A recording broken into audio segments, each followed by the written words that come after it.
Durante más de 30 años, Julián obedeció ciegamente cada regla de los testigos de Jehová, hasta el día en que un médico le dijo: «Usted va a morir sin una transfusión de sangre». Su esposa lloraba, su hijo no se atrevía a contradecirlo, y los ancianos exigían silencio. Pero cuando su hija entró en la habitación, todo cambió para siempre. Soy Julián Herrera, tengo 72 años, y durante más de 3 décadas fui anciano de los Testigos de Jehová en Sevilla.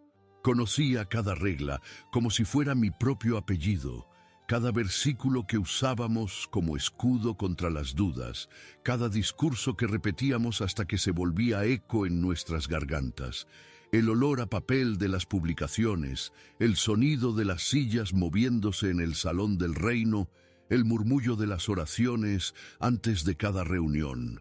Todo eso era mi mundo, mi aire, mi identidad. Cuando el doctor Martínez entró en aquella habitación del Hospital Virgen del Rocío, con su bata blanca impecable y esa expresión que los médicos ponen cuando van a decir algo que cambiará tu vida para siempre, yo ya sabía lo que venía. Los análisis habían salido mal, los mareos constantes, la fatiga que me acompañaba desde hacía semanas, esa palidez que mi esposa Carmen notaba cada mañana cuando me afeitaba frente al espejo del baño. «Señor Herrera», dijo el doctor con esa voz pausada que usan cuando quieren ser delicados, «su nivel de hemoglobina está peligrosamente bajo. Necesita una transfusión de sangre urgente». No dudé ni un segundo.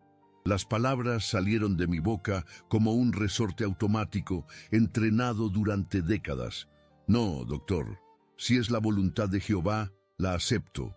Carmen, mi esposa de 46 años de matrimonio, se agarró a mi brazo con esas manos que habían doblado miles de revistas La Atalaya, que habían tocado tantas puertas en el servicio del campo, que habían sostenido la Biblia durante incontables estudios bíblicos. Ahora temblaban como hojas de otoño. Se llevó la mano al pecho, donde guardaba ese rosario invisible de recuerdos que llamábamos fe, y comenzó a llorar bajito, con ese llanto contenido que aprenden las mujeres de la congregación cuando no quieren hacer escándalo. Mi hijo Roberto caminaba por el pasillo como un león enjaulado, con esa palidez verdosa que te da cuando el mundo se tambalea bajo tus pies.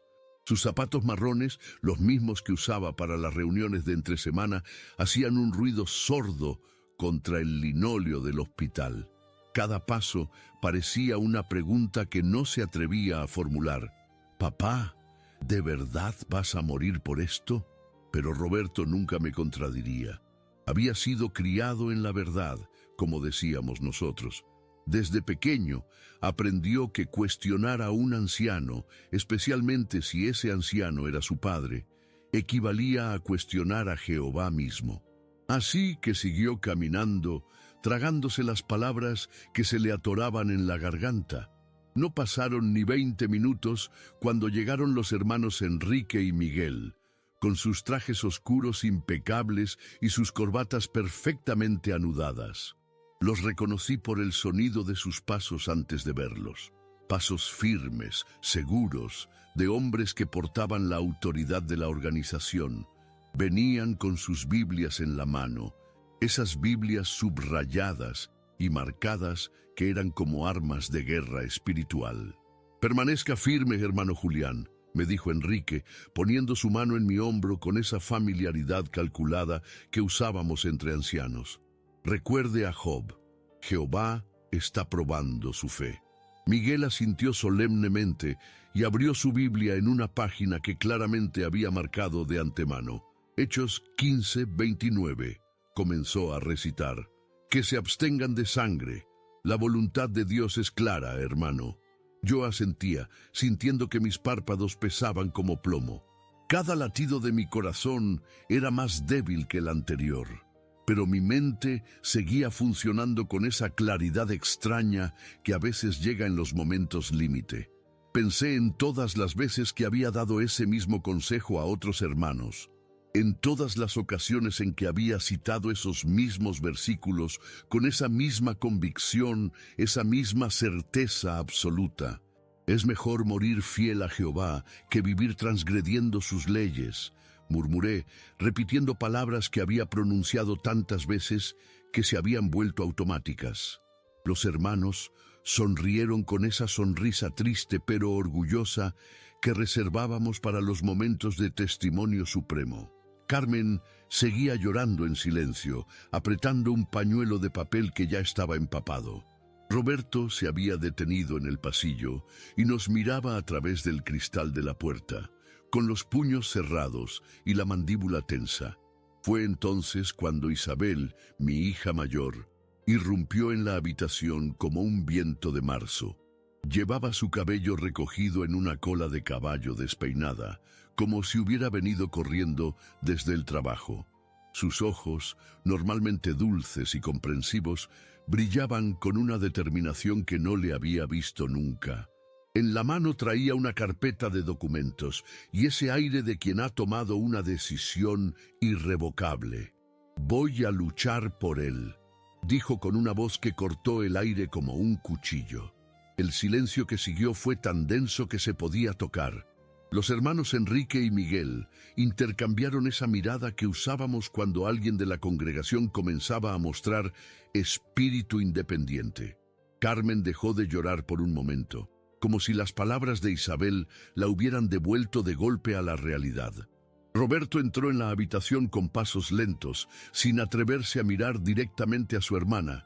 «Isabel», comenzó a decir el hermano Enrique con esa voz paternal que usábamos para corregir, «entendemos tu dolor, pero no puedes permitir que las emociones...» «No», lo interrumpió Isabel, y esa palabra cayó como una piedra en agua quieta. «No voy a quedarme aquí viendo cómo mi padre muere por una interpretación de versículos bíblicos cuando hay una solución médica disponible». Isabel había nacido en el año 1978, cuando Carmen y yo llevábamos ya 15 años en la verdad. Desde pequeña fue diferente al resto de los niños de la congregación. Mientras otros aceptaban sin cuestionar las respuestas que dábamos en las reuniones familiares de estudio, Isabel siempre tenía esa mirada curiosa, esa pregunta adicional que nos hacía pensar un poco más. «Papá», me decía cuando tenía apenas 8 años, «si Jehová nos ama tanto, ¿por qué permite que los niños se enfermen?» Carmen y yo intercambiábamos miradas cuando Isabel hacía esas preguntas. Yo le explicaba pacientemente sobre la soberanía universal, sobre la rebelión de Satanás, sobre cómo todo el sufrimiento actual era temporal. Ella asentía, pero en sus ojos siempre quedaba una pequeña sombra de duda que nunca terminaba de disiparse completamente. Cuando cumplió 16 años, Isabel se bautizó como era esperado. Recuerdo perfectamente ese día de verano en la asamblea de circuito de Córdoba. Llevaba un vestido blanco sencillo que Carmen había cosido especialmente para la ocasión. Cuando salió de la piscina inflable que usábamos para los bautismos, con el cabello empapado y esa sonrisa radiante, sentí un orgullo que me llenaba el pecho como aire fresco. «Jehová tiene una hija más», me dijo el hermano Enrique después de la ceremonia, dándome una palmada en la espalda. «¿Y qué ejemplo ha dado usted, hermano Julián, criando a una joven tan espiritual?» Pero ya desde entonces, Isabel tenía esa manera particular de entender las cosas. En el servicio del campo, cuando visitábamos las casas del territorio, ella sabía exactamente qué decir para conectar con las personas. No repetía mecánicamente las presentaciones que aprendíamos en la escuela del ministerio teocrático. Escuchaba a la gente, entendía sus problemas reales y encontraba textos bíblicos que realmente les proporcionaban consuelo. «Esta niña tiene un don especial para la predicación», comentaba el superintendente viajante cuando visitaba nuestra congregación. «Debería considerar el servicio de precursora después de terminar sus estudios». Carmen y yo lo consideramos seriamente. Isabel había terminado la educación secundaria con excelentes calificaciones, pero según nuestras creencias, la educación universitaria era algo peligroso. La organización nos enseñaba que las universidades estaban llenas de filosofías humanas y pensamiento independiente que podían alejar a los jóvenes de la verdad. Mira, Isabel, le expliqué una tarde mientras caminábamos por el parque de María Luisa después de una reunión. Jehová tiene planes mejores para ti que cualquier carrera universitaria. El servicio de precursora te daría la oportunidad de ayudar a personas que realmente lo necesitan. Isabel escuchó sin interrumpir, como siempre hacía cuando yo hablaba en mi rol de cabeza de familia y anciano, pero noté que apretaba los labios de esa manera que tenía cuando no estaba completamente convencida. «Está bien, papá», me dijo finalmente. «Haré lo que creas que es mejor». Durante los siguientes 2 años, Isabel fue precursora regular, dedicando 70 horas mensuales a la predicación. Trabajaba medio tiempo en una librería del centro de Sevilla para poder costearse los gastos básicos, y el resto de su tiempo lo dedicaba al servicio del campo. Carmen y yo estábamos orgullosos de verla tan dedicada, tan entregada a la obra de Jehová. Pero algo comenzó a cambiar cuando Isabel cumplió 21 años. Empezó a hacer preguntas más profundas durante nuestros estudios familiares. Preguntas que yo, como anciano experimentado, debería haber podido responder sin dificultad, pero que de alguna manera me hacían sentir incómodo. «Papá», me dijo una noche mientras repasábamos la atalaya para la reunión del domingo, «este artículo dice que Jerusalén fue destruida en 607 a.C., pero en el trabajo he estado leyendo enciclopedias de historia y todas dicen que fue en 587. ¿Por qué hay esa diferencia?» Sentí una pequeña punzada de alarma. Isabel estaba haciendo investigación independiente, algo que la organización desaconsejaba firmemente.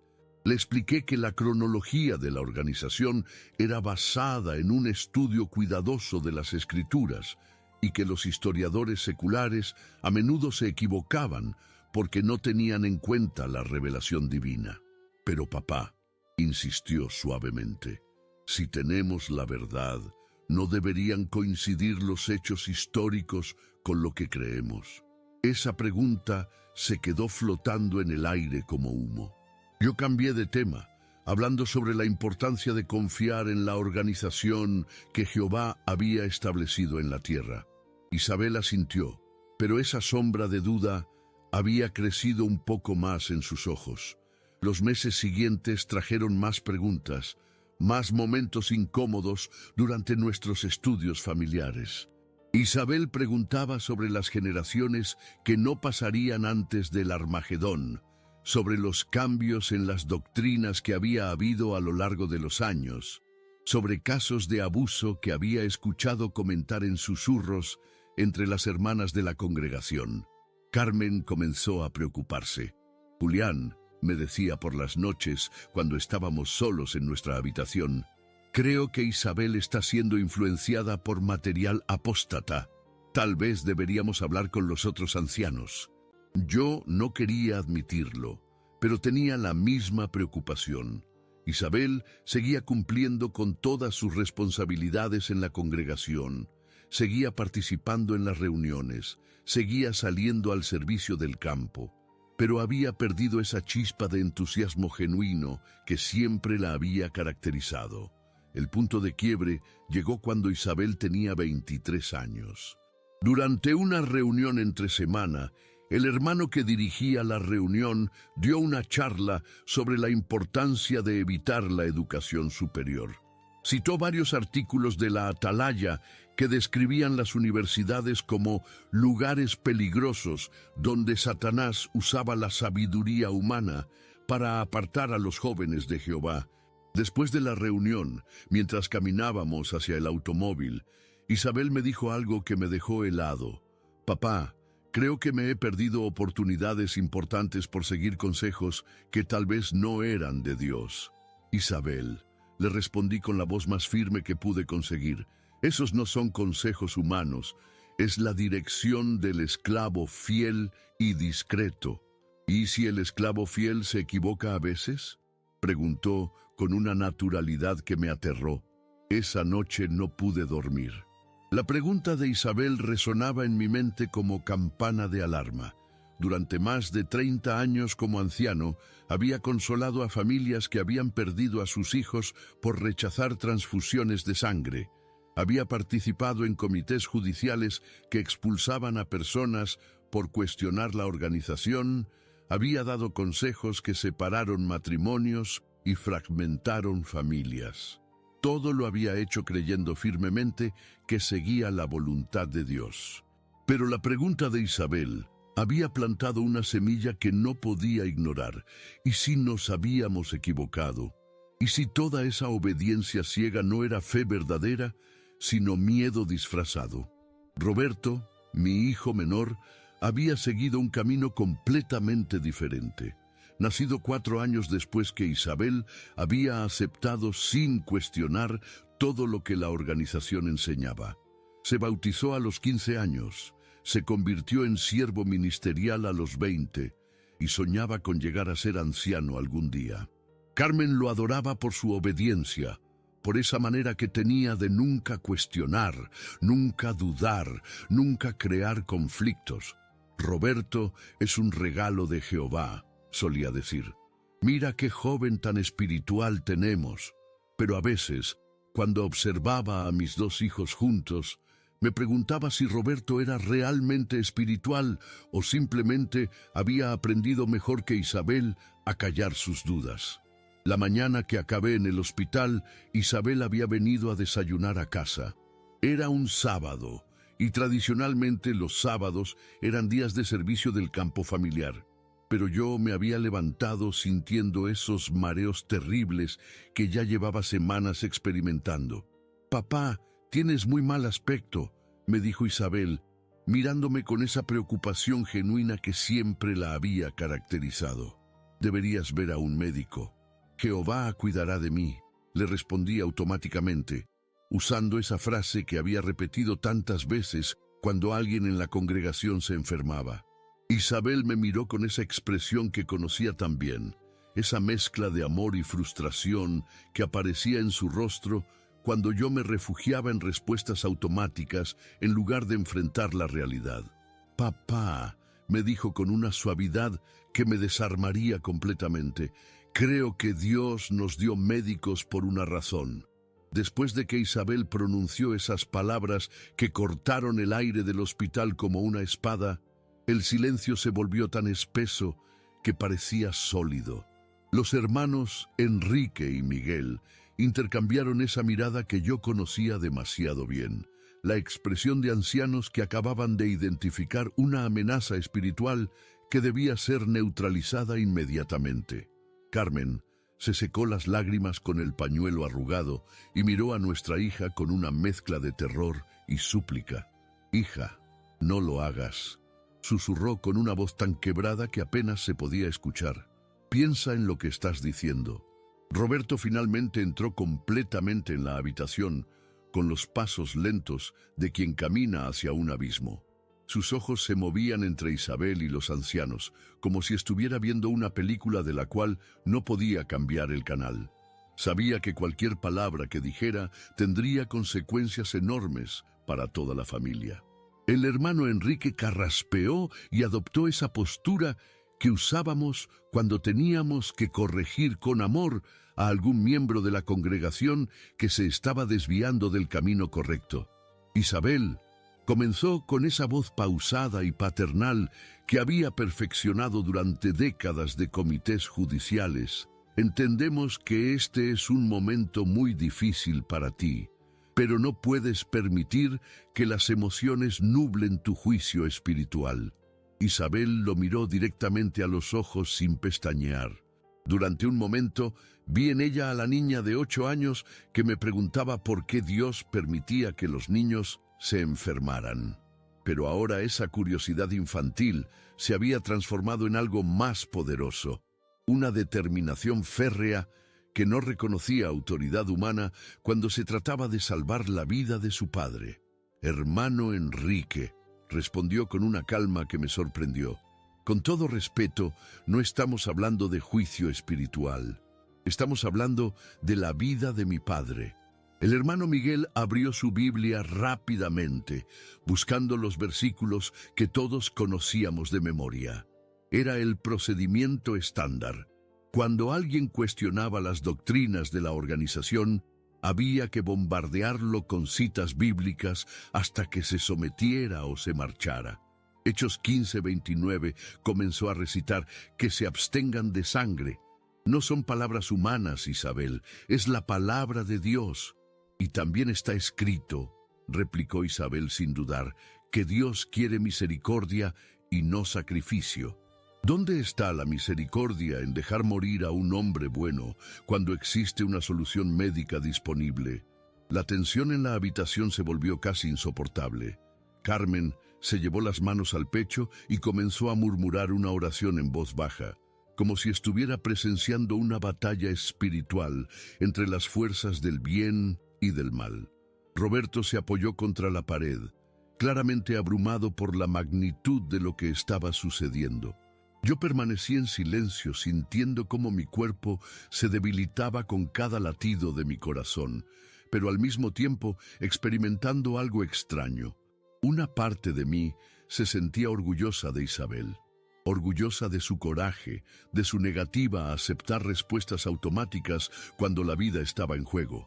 El hermano Enrique cambió de estrategia, guardó su postura de autoridad y adoptó un tono más personal, más íntimo. Isabel, tu padre ha servido a Jehová fielmente durante más de 30 años. Ha ayudado a docenas de familias, ha dirigido estudios bíblicos que llevaron a muchas personas a la verdad. ¿Vas a permitir que todo ese testimonio se manche ahora? ¿Se manche por salvarle la vida?, preguntó Isabel con una incredulidad genuina. ¿Desde cuándo salvar una vida mancha el testimonio de alguien? Era una pregunta devastadora, y todos en la habitación lo sabíamos. Durante años habíamos enseñado que permitir que un miembro de la familia muriera por rechazar una transfusión de sangre era el testimonio más hermoso que se podía dar. Habíamos consolado a padres que habían perdido hijos diciéndoles que sus pequeños habían dado el testimonio supremo. Habíamos transformado tragedias evitables en victorias espirituales. Pero cuando Isabel formuló esa pregunta con esa simplicidad devastadora, por primera vez en décadas me di cuenta de lo retorcida que sonaba nuestra lógica. El hermano Miguel intentó otro enfoque. Isabel, piensa en tu madre, piensa en Roberto. Si tu padre acepta una transfusión de sangre, toda la familia será marcada en la congregación. Los ancianos tendrán que tomar medidas disciplinarias. ¿Realmente quieres ser responsable de destruir la reputación espiritual de toda tu familia? Esa era la amenaza que siempre funcionaba. El miedo al aislamiento social, al rechazo de la única comunidad que conocíamos, al exilio espiritual que significaba ser marcado como mala asociación. Era el arma más poderosa que tenía la organización, el terror a quedarse completamente solo en el mundo. Carmen comenzó a llorar más fuerte cuando escuchó esas palabras. Durante 46 años había construido toda su identidad alrededor de ser una hermana ejemplar. Sus amigas más cercanas, sus actividades semanales, su propósito en la vida, todo giraba alrededor de la congregación. La posibilidad de perder eso era tan aterradora como la muerte misma. Isabel, por favor, suplicó entre lágrimas, no nos hagas esto. Por un momento vi vacilar a mi hija. Vi el peso de toda una vida de condicionamiento presionando sobre sus hombros, el costo emocional de desafiar no solo a los ancianos, sino a toda la estructura familiar que conocía desde niña. Roberto la miraba con una expresión que mezclaba súplica y terror, claramente deseando que retrocediera antes de que fuera demasiado tarde. Pero entonces Isabel me miró directamente a los ojos, y en esa mirada vi algo que me dejó sin aliento. Vi amor puro, sin condiciones, sin doctrinas, sin miedo. Era el amor de una hija que estaba dispuesta a sacrificar su propia posición social, su propia comodidad espiritual, su propia seguridad emocional para salvar la vida de su padre. «Mamá», le dijo con una voz increíblemente tierna pero firme, «no te estoy haciendo nada. Te estoy dando la oportunidad de tener a papá contigo por más años». Se dirigió hacia la puerta, con la carpeta de documentos apretada contra su pecho como un escudo. «Voy a buscar al médico y voy a firmar los papeles necesarios para autorizar el tratamiento.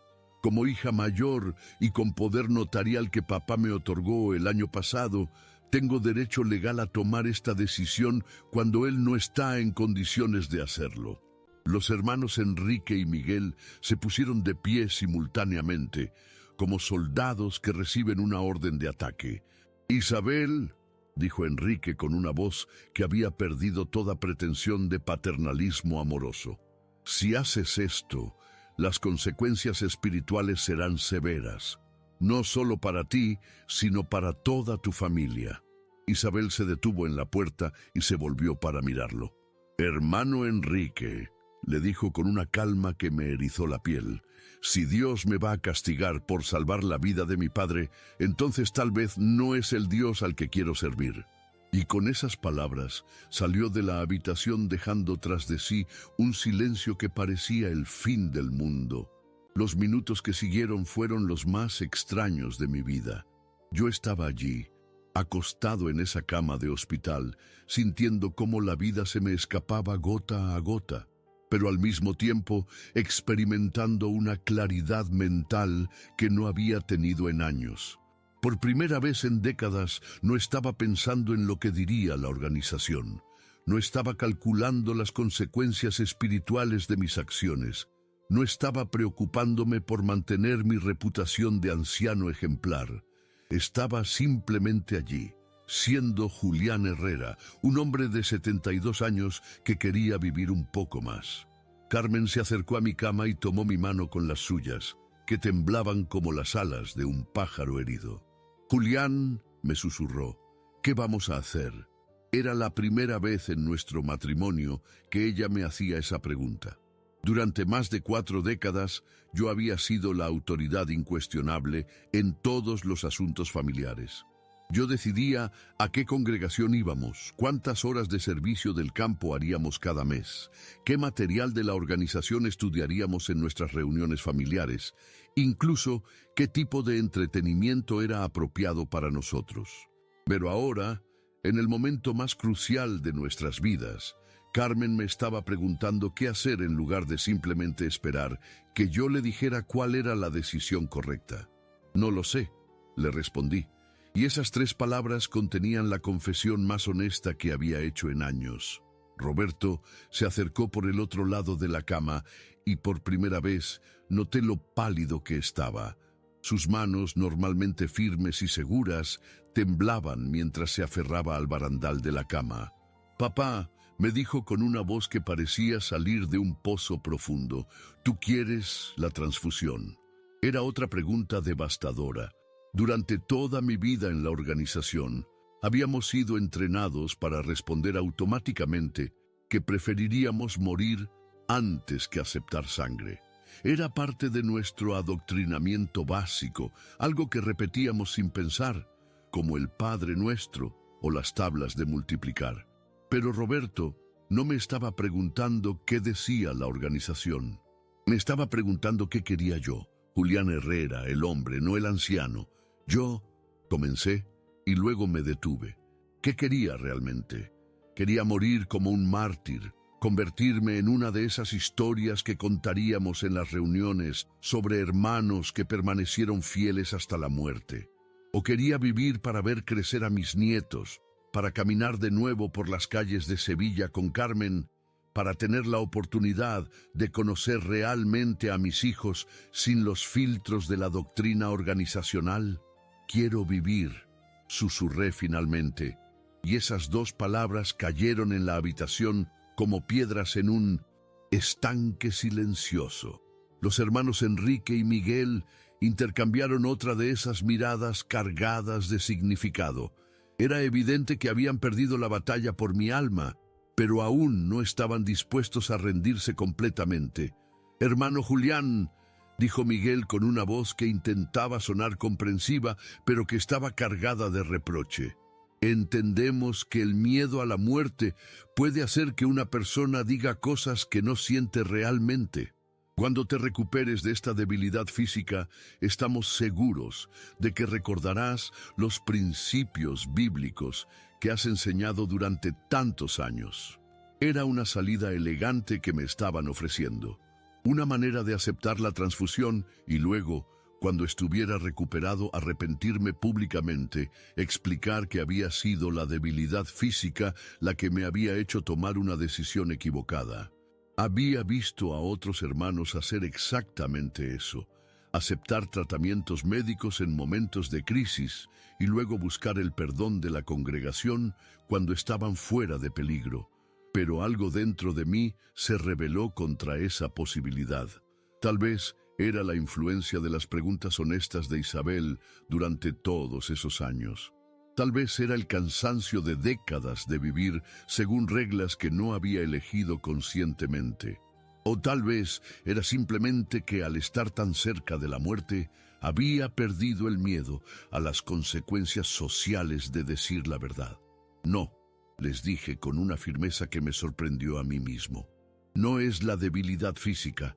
Es la primera decisión completamente honesta que tomo en años». Carmen apretó mi mano más fuerte, y cuando la miré vi lágrimas corriendo por sus mejillas. Pero no eran lágrimas de tristeza, eran lágrimas de alivio, como si finalmente hubiera recibido permiso para admitir algo que había estado guardando en su corazón durante mucho tiempo. Roberto respiró profundamente, como un hombre que acaba de salir a la superficie después de estar bajo el agua durante demasiado tiempo. «Papá», me dijo, «yo también quiero que vivas». En ese momento, Isabel regresó a la habitación acompañada del doctor Martínez y una enfermera que llevaba una carpeta llena de formularios. Su rostro estaba enrojecido y sus ojos brillaban con esa determinación feroz que había heredado de mí, aunque había tardado 72 años en reconocerlo. «Ya está», anunció con una voz que temblaba ligeramente, pero que no mostraba ninguna duda. «Los papeles están firmados. El doctor va a proceder con la transfusión inmediatamente». Los hermanos Enrique y Miguel se levantaron de sus sillas como si hubieran recibido una descarga eléctrica. Era evidente que necesitaban salir de allí antes de convertirse en testigos presenciales de lo que ellos considerarían una transgresión grave de las leyes divinas. «Hermano Julián», dijo Enrique mientras se dirigía hacia la puerta, «esperamos que cuando esto termine, reflexione seriamente sobre las decisiones que se han tomado aquí hoy. La congregación estará orando por ustedes». Era su manera de decir adiós, pero también su manera de recordarnos que habríamos de rendir cuentas por lo que había sucedido en esa habitación. Cuando se fueron, la habitación se llenó de un silencio diferente. No era el silencio tenso y cargado de amenazas de antes. Era un silencio expectante, como el que viene justo antes del amanecer. El doctor Martínez se acercó a mi cama con una sonrisa que mezclaba alivio profesional con genuina calidez humana. «Señor Herrera», me dijo, «vamos a cuidar bien de usted». Y mientras los preparativos para la transfusión comenzaban a mi alrededor, cerré los ojos y por primera vez en décadas oré sin usar las palabras prescritas por la organización. Oré como Julián Herrera, simplemente agradeciendo por tener una hija lo suficientemente valiente como para luchar por la vida de su padre. No recuerdo el momento exacto en que dejé de sentir mi cuerpo. Solo sé que de repente estaba flotando por encima de todo, como si fuera humo que se eleva desde una hoguera que se apaga lentamente.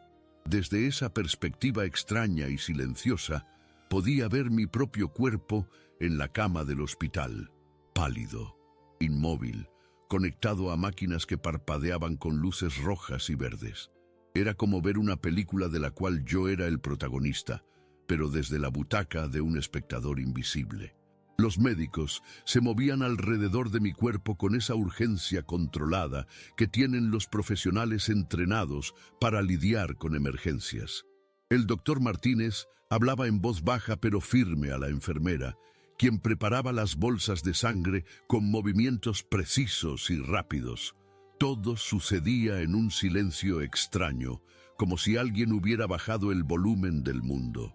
Del lado derecho de la habitación, mi familia vivía su propio tormento privado. Carmen estaba sentada en una silla de plástico azul, con las manos entrelazadas sobre su regazo, meciéndose ligeramente hacia adelante y hacia atrás, como si fuera una niña que se consuela a sí misma. Sus labios se movían constantemente en una oración silenciosa, y cada pocos segundos se llevaba la mano al corazón como si estuviera tratando de calmar algo que se agitaba dentro de su pecho. «Perdóname, Señor», la escuché susurrar. «Perdóname por no ser lo suficientemente fuerte. Perdóname por querer que viva más tiempo conmigo».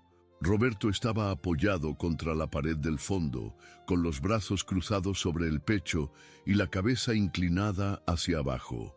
De vez en cuando levantaba la vista para mirar las máquinas que monitoreaban mis signos vitales, y cada vez que alguna de ellas emitía un sonido, se tensaba como si hubiera recibido una descarga eléctrica. Pero era Isabel quien más me impactaba ver desde esa perspectiva elevada. Estaba de pie junto a la ventana, con una mano apoyada contra el cristal, mirando hacia el estacionamiento del hospital, donde seguramente habían llegado otros familiares de otros pacientes que también luchaban entre la vida y la muerte. Su rostro mostraba una mezcla de determinación y terror que me partía el corazón. Cada pocos minutos se volvía para mirar mi cuerpo en la cama, y en esos momentos podía ver la magnitud del peso que había asumido sobre sus hombros. No solo había desafiado a los ancianos de la congregación y arriesgado su propia posición espiritual, sino que había tomado la responsabilidad completa de una decisión que podría costarle la relación con toda su familia si las cosas salían mal. «Por favor», la escuché murmurar hacia el cristal empañado de la ventana, «por favor, que esto haya sido lo correcto». Fue en ese momento de suspensión entre dos mundos cuando sucedió algo que cambió todo para siempre. No fue una voz audible, no fue una aparición celestial, no fue nada que pudiera describir en términos que los hermanos de la congregación hubieran encontrado ortodoxo o apropiado.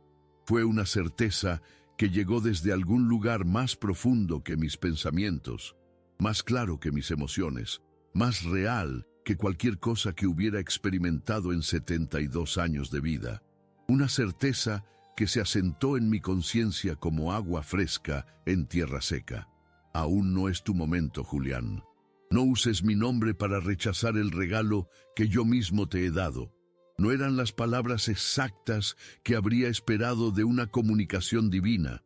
No sonaban como los versículos bíblicos que había memorizado durante décadas de estudio. No tenían el tono formal y arcaico que asociaba con la voz de Dios según las publicaciones de la organización. Sonaban simples, directas, llenas de un amor que no exigía sacrificios innecesarios ni demostraciones dramáticas de fidelidad. Era como si alguien que me conocía perfectamente, que entendía mis miedos más profundos y mis deseos más honestos, me estuviera dando permiso para elegir la vida sin sentirme culpable por ello. El regalo que yo mismo te he dado. Esas palabras resonaron en mi conciencia como campanas que anuncian el amanecer. La sangre que estaba fluyendo hacia mi cuerpo no era una contaminación espiritual que me separaría de Dios. Era un regalo, una herramienta de sanidad, una manifestación de la misma fuerza creativa que había diseñado mi corazón para bombear, mis pulmones para respirar, mis células para regenerarse. Durante más de 30 años había enseñado que rechazar una transfusión de sangre era una demostración de fe suprema. Había consolado a familias que habían perdido seres queridos diciéndoles que sus muertos habían ganado la aprobación divina por su fidelidad. Había participado en comités judiciales que expulsaban a personas que habían aceptado transfusiones, convencido de que estaba protegiendo la pureza espiritual de la congregación. Pero en ese momento de claridad absoluta, entendí que había confundido obediencia ciega con fe verdadera, rigidez doctrinaria con amor divino, conformidad organizacional con integridad espiritual. La certeza que había llegado a mi conciencia no me pedía que muriera para probar mi devoción. Me pedía que viviera para demostrar mi gratitud. Comencé a sentir calor subiendo por mis brazos, como si alguien hubiera encendido una chimenea dentro de mis venas. Era la sangre nueva, llegando a órganos que habían estado gritando de necesidad durante semanas. Mi corazón, que había estado trabajando desesperadamente para bombear un líquido que ya no tenía suficientes glóbulos rojos para transportar oxígeno, finalmente recibía el combustible que necesitaba para funcionar correctamente. Fue como volver a la vida desde un sueño profundo y extraño. Mis ojos se abrieron lentamente, ajustándose a las luces brillantes del hospital. Lo primero que vi fue el rostro de la enfermera inclinado sobre mí, con una sonrisa que mezclaba alivio profesional con genuina alegría humana. «Señor Herrera», me dijo con una voz que sonaba como música después del silencio, «usted se quedó con nosotros». Carmen se levantó de su silla tan rápidamente que casi se cae, y se acercó corriendo a mi cama. Cuando puso sus manos sobre mi pecho y sintió los latidos fuertes y regulares de mi corazón, comenzó a llorar con una intensidad que no había visto en ella durante toda nuestra vida matrimonial. «Gracias», repetía una y otra vez. «Gracias, gracias, gracias». Roberto se acercó por el otro lado de la cama, con lágrimas corriendo por sus mejillas sin ningún esfuerzo por contenerlas. Era la primera vez que lo veía llorar desde que era un niño pequeño.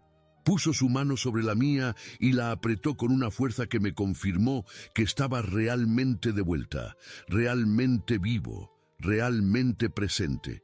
Pero fue cuando miré hacia la ventana y vi a Isabel que sentí la transformación completa. Ella había corrido hacia mi cama y ahora estaba de pie junto a Carmen, con el rostro radiante de una alegría que parecía iluminar toda la habitación. Se inclinó hacia mí y apoyó su frente contra la mía en un gesto de intimidad que no habíamos compartido desde que era una niña pequeña. «Valió la pena luchar por ti, papá», me susurró con una voz quebrada por la emoción. En ese momento, rodeado por el amor incondicional de mi familia, con sangre nueva corriendo por mis venas y una certeza espiritual más profunda que cualquier doctrina que hubiera aprendido, supe que mi vida real acababa de comenzar. No a los 72 años, como Julián Herrera, el anciano de los Testigos de Jehová, sino como Julián Herrera, el hombre que había elegido vivir. Los días que siguieron en el hospital fueron como vivir en un mundo paralelo donde las reglas que habían gobernado mi vida durante décadas ya no aplicaban. Las enfermeras entraban y salían de mi habitación con esa eficiencia alegre que caracteriza a las personas que han visto muchas veces el milagro de la recuperación médica. El doctor Martínez pasaba 2 veces al día para revisar mis signos vitales, y cada vez que veía los números en las máquinas, sonreía con esa satisfacción profesional de quien ha salvado una vida. Sus niveles de hemoglobina están volviendo a la normalidad, me explicó durante una de sus visitas matutinas. En una semana podrá volver a casa como si nada hubiera pasado, pero yo sabía que nada volvería a ser como antes. Carmen se instaló prácticamente en el hospital, durmiendo en una silla reclinable que el personal había traído especialmente para ella. Durante el día se ocupaba de esas pequeñas tareas domésticas que las esposas veteranas saben hacer instintivamente. Organizaba mis medicamentos, se aseguraba de que tuviera agua fresca, ajustaba las almohadas para que estuviera más cómodo. Pero en los momentos silenciosos, cuando pensaba que yo estaba dormido, La escuchaba llorar bajito. No eran lágrimas de tristeza, eran lágrimas de alivio mezcladas con algo que parecía confusión profunda. Durante 46 años de matrimonio había vivido con la certeza absoluta de que seguíamos el camino correcto, de que nuestras decisiones estaban guiadas por la sabiduría divina transmitida a través de la organización. Ahora, viendo que yo había sobrevivido precisamente por desobedecer esas directrices, se enfrentaba a un terremoto emocional que sacudía los cimientos de todo lo que había creído. Julián, me dijo una tarde mientras ajustaba las cortinas para que la luz del sol no me molestara, ¿crees que hicimos lo correcto? Era una pregunta cargada de décadas de condicionamiento. En nuestro matrimonio, yo siempre había sido la autoridad final en todos los asuntos espirituales. Carmen había aprendido a confiar en mi juicio, a seguir mis decisiones sin cuestionarlas, a encontrar paz en la certeza de que yo conocía la voluntad de Dios para nuestra familia. Pero ahora me estaba preguntando directamente qué pensaba, no como anciano de la congregación, sino como Julián, su esposo, el hombre que había estado a punto de morir y había elegido vivir. Creo que hicimos lo que el amor nos pidió que hiciéramos, le respondí, tomando su mano entre las mías. Y creo que a veces eso es más importante que seguir reglas que otras personas escribieron para nosotros. Vi algo cambiar en sus ojos cuando escuchó esas palabras. Era como si una puerta que había estado cerrada durante décadas finalmente se hubiera abierto una rendija, dejando entrar una luz nueva y extraña. Roberto venía a visitarme cada tarde después del trabajo, todavía vestido con el traje que usaba para las reuniones de entre semana. Se sentaba en la silla junto a mi cama y me contaba detalles mundanos de su día, qué había almorzado, qué programa había visto en la televisión, cómo estaba el tráfico en las calles de Sevilla, conversaciones completamente normales que nunca habíamos tenido antes, porque siempre nuestras charlas habían estado centradas en actividades espirituales, responsabilidades en la congregación o temas relacionados con la organización. Pero una tarde, cuando ya llevaba una semana en el hospital, Roberto se quedó en silencio por un largo rato después de terminar de contarme sobre su jornada laboral. Podía ver que había algo que quería decir, pero no sabía cómo formularlo. «Papá», me dijo finalmente, con una voz que parecía salir desde muy lejos. «¿Alguna vez has dudado?» La pregunta me golpeó como un rayo inesperado. Durante todos los años que Roberto había estado creciendo en la congregación, yo había sido para él el ejemplo perfecto de fe inquebrantable. Nunca había mostrado dudas en su presencia, nunca había admitido incertidumbres, nunca había dado ninguna señal de que las preguntas que a veces surgían en mi mente tuvieran alguna validez. Muchas veces le respondí con una honestidad que me sorprendió a mí mismo. Pero siempre pensé que dudar era una debilidad espiritual, algo que tenía que esconder y combatir. Roberto asintió lentamente, como si mi respuesta hubiera confirmado algo que había estado sospechando durante mucho tiempo. «Yo también he dudado», me confesó en un susurro, pero tenía miedo de decírtelo porque pensaba que te decepcionaría. Fue como si una pared invisible que había existido entre nosotros durante años finalmente se hubiera derrumbado. Por primera vez en su vida adulta, Roberto y yo estábamos hablando como dos hombres que se conocían realmente, no como anciano y subordinado espiritual, no como padre autoritario e hijo obediente, sino como dos seres humanos que compartían las mismas dudas y los mismos miedos. Isabel venía a verme cada mañana antes de ir al trabajo, siempre trayendo algo pequeño que pensaba que podría alegrarme, una revista de crucigramas, una bolsa de caramelos de menta que sabía que me gustaban, flores frescas para reemplazar las que se habían marchitado en el florero junto a la ventana. Pero más que los regalos, lo que realmente me llenaba de alegría era ver la transformación en su rostro. Durante años, cada vez que Isabel me miraba, veía en sus ojos esa sombra de tristeza que viene de amar a alguien que no puede ser completamente honesto contigo. Era la mirada de una hija que conocía a su padre lo suficientemente bien como para saber que había partes de sí mismo que mantenía escondidas detrás de máscaras doctrinarias. Ahora esa sombra había desaparecido. Cuando Isabel me miraba, veía alegría pura, sin reservas, sin filtros organizacionales. Era como si finalmente hubiera recuperado al padre que había conocido en su infancia, antes de que las responsabilidades de ser anciano construyeran muros entre nosotros. ¿Sabes qué es lo que más me alegra de todo esto?, me dijo una mañana mientras arreglaba las flores en el florero. No es solo que estés vivo, aunque eso, obviamente, es lo más importante. Es que por primera vez en años, siento que estoy hablando contigo, no con el anciano Julián Herrera. Sus palabras me llegaron directo al corazón porque confirmaban algo que yo había comenzado a entender durante esos días de recuperación, que durante décadas había perdido partes esenciales de mí mismo en el esfuerzo de ser el líder espiritual perfecto que la organización esperaba que fuera. El momento más difícil llegó cuando, después de 10 días en el hospital, recibí la primera visita oficial de la congregación. No fueron los hermanos Enrique y Miguel quienes vinieron esta vez, sino el superintendente de circuito, hermano González, acompañado por el coordinador del cuerpo de ancianos, hermano Fernández. Llegaron un jueves por la tarde, vestidos con sus mejores trajes y portando esa expresión solemne que usábamos para las ocasiones más serias. Carmen se tensó visiblemente cuando los vio entrar, e Isabel, que había llegado pocos minutos antes, se colocó instintivamente junto a mi cama como si estuviera preparándose para defender territorio. «Hermano Julián», comenzó el hermano González después de los saludos formales, «esperamos que se esté sintiendo mejor».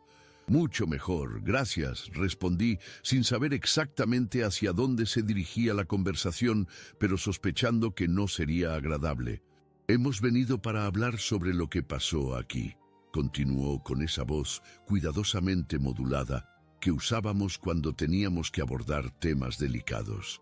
«Entendemos que estuvo en una situación muy difícil y que las decisiones que se tomaron fueron influenciadas por el estrés del momento. Era la salida elegante que me habían ofrecido los hermanos Enrique y Miguel la semana anterior. La oportunidad de explicar que había sido la debilidad física y emocional lo que me había llevado a aceptar la transfusión, de expresar arrepentimiento por haber violado los principios bíblicos, de buscar el perdón de la congregación y restaurar mi posición como anciano ejemplar. Pero mientras escuchaba las palabras del hermano González, recordé esa certeza que había llegado a mi conciencia durante los momentos más críticos en el hospital. «No uses mi nombre para rechazar el regalo que yo mismo te he dado, hermano González», le dije con una calma que me sorprendió. No hubo ningún estrés del momento, no hubo ninguna debilidad que nublara mi juicio. Tomé la decisión consciente de aceptar un tratamiento médico que me salvó la vida. El silencio que siguió fue tan denso que se podía cortar con un cuchillo. El hermano Fernández intercambió una mirada significativa con el superintendente y ambos adoptaron esa postura que conocía tan bien. La posición de ancianos que se habían encontrado con resistencia espiritual y tenían que decidir cómo proceder. «Hermano Julián», dijo el hermano Fernández, con una voz que intentaba sonar comprensiva, pero que estaba cargada de reproche. «Entendemos que esta experiencia ha sido traumática para usted y su familia, pero como anciano de la congregación, usted tiene la responsabilidad de dar un buen ejemplo. Los hermanos están confundidos. Necesitan saber que usted sigue comprometido con los principios bíblicos que ha enseñado durante tantos años». Era el momento de la verdad. El momento en que tenía que decidir si regresaba a la seguridad de la conformidad organizacional o si daba el paso definitivo hacia una honestidad que cambiaría todo para siempre. Miré a Carmen, quien me observaba con ojos llenos de lágrimas, pero también con algo que parecía esperanza. Miré a Isabel, quien mantenía esa expresión de determinación feroz que había mostrado el día que decidió luchar por mi vida. Pensé en Roberto y en las dudas que finalmente había tenido el valor de confesarme. «Hermanos», les dije con una voz que salía desde un lugar que no había conocido antes, «ya no puedo enseñar principios en los que no creo completamente. Ya no puedo pedirle a las familias de la congregación que tomen decisiones que yo mismo no estaría dispuesto a tomar». Y con esas palabras supe que mi vida como anciano de los Testigos de Jehová había llegado a su fin. Los meses que siguieron a mi salida del hospital fueron como aprender a caminar de nuevo, pero no físicamente, sino emocionalmente. La congregación no vino a buscarnos con comités judiciales ni anuncios públicos de desasociación. Simplemente dejamos de existir para ellos, como si 40 años de servicio dedicado se hubieran evaporado en el aire tibio de una tarde sevillana. Al principio, el silencio era ensordecedor. Los domingos por la mañana, cuando normalmente estaríamos preparándonos para la reunión, Carmen y yo nos sentábamos en nuestra cocina tomando café y mirando por la ventana hacia un mundo que de repente parecía más grande y más extraño. Las manos de Carmen temblaban ligeramente cuando sostenía la taza, no por enfermedad, sino por la magnitud del cambio que estábamos viviendo. «¿Qué vamos a hacer ahora?», me preguntó una de esas primeras mañanas, con una voz que mezclaba miedo y curiosidad. «Vamos a vivir», le respondí, tomando su mano libre entre las mías. «Por primera vez en décadas, vamos a vivir sin que nadie más nos diga cómo hacerlo». Roberto fue el que más tiempo tardó en adaptarse al cambio. Durante semanas siguió asistiendo a las reuniones, cumpliendo con sus responsabilidades como siervo ministerial, manteniendo esa rutina que había definido su identidad desde la adolescencia. Pero cada vez que venía a visitarnos, lo veía más pálido, más cansado, como si estuviera sosteniendo un peso que se volvía más pesado cada día. «Papá», me dijo una tarde mientras caminábamos por el parque de María Luisa, «ya no puedo fingir que creo en cosas que no entiendo». «Entonces, no finjas», le respondí con una simplicidad que me sorprendió. «La vida es demasiado corta para desperdiciarla fingiendo». 3 meses después de mi recuperación, Roberto dejó de asistir a las reuniones. No hubo anuncios dramáticos ni confrontaciones públicas. Simplemente dejó de ir, como quien deja de tomar un medicamento que ya no necesita. Isabel fue quien más rápidamente se adaptó a nuestra nueva realidad, como si hubiera estado esperando durante años la oportunidad de conocer realmente a su familia sin los filtros doctrinarios que habían definido nuestras relaciones. Comenzó a visitarnos más frecuentemente, no solo los domingos o en ocasiones especiales, sino entre semana, después del trabajo, cuando tenía ganas de charlar sobre cosas completamente mundanas y maravillosas.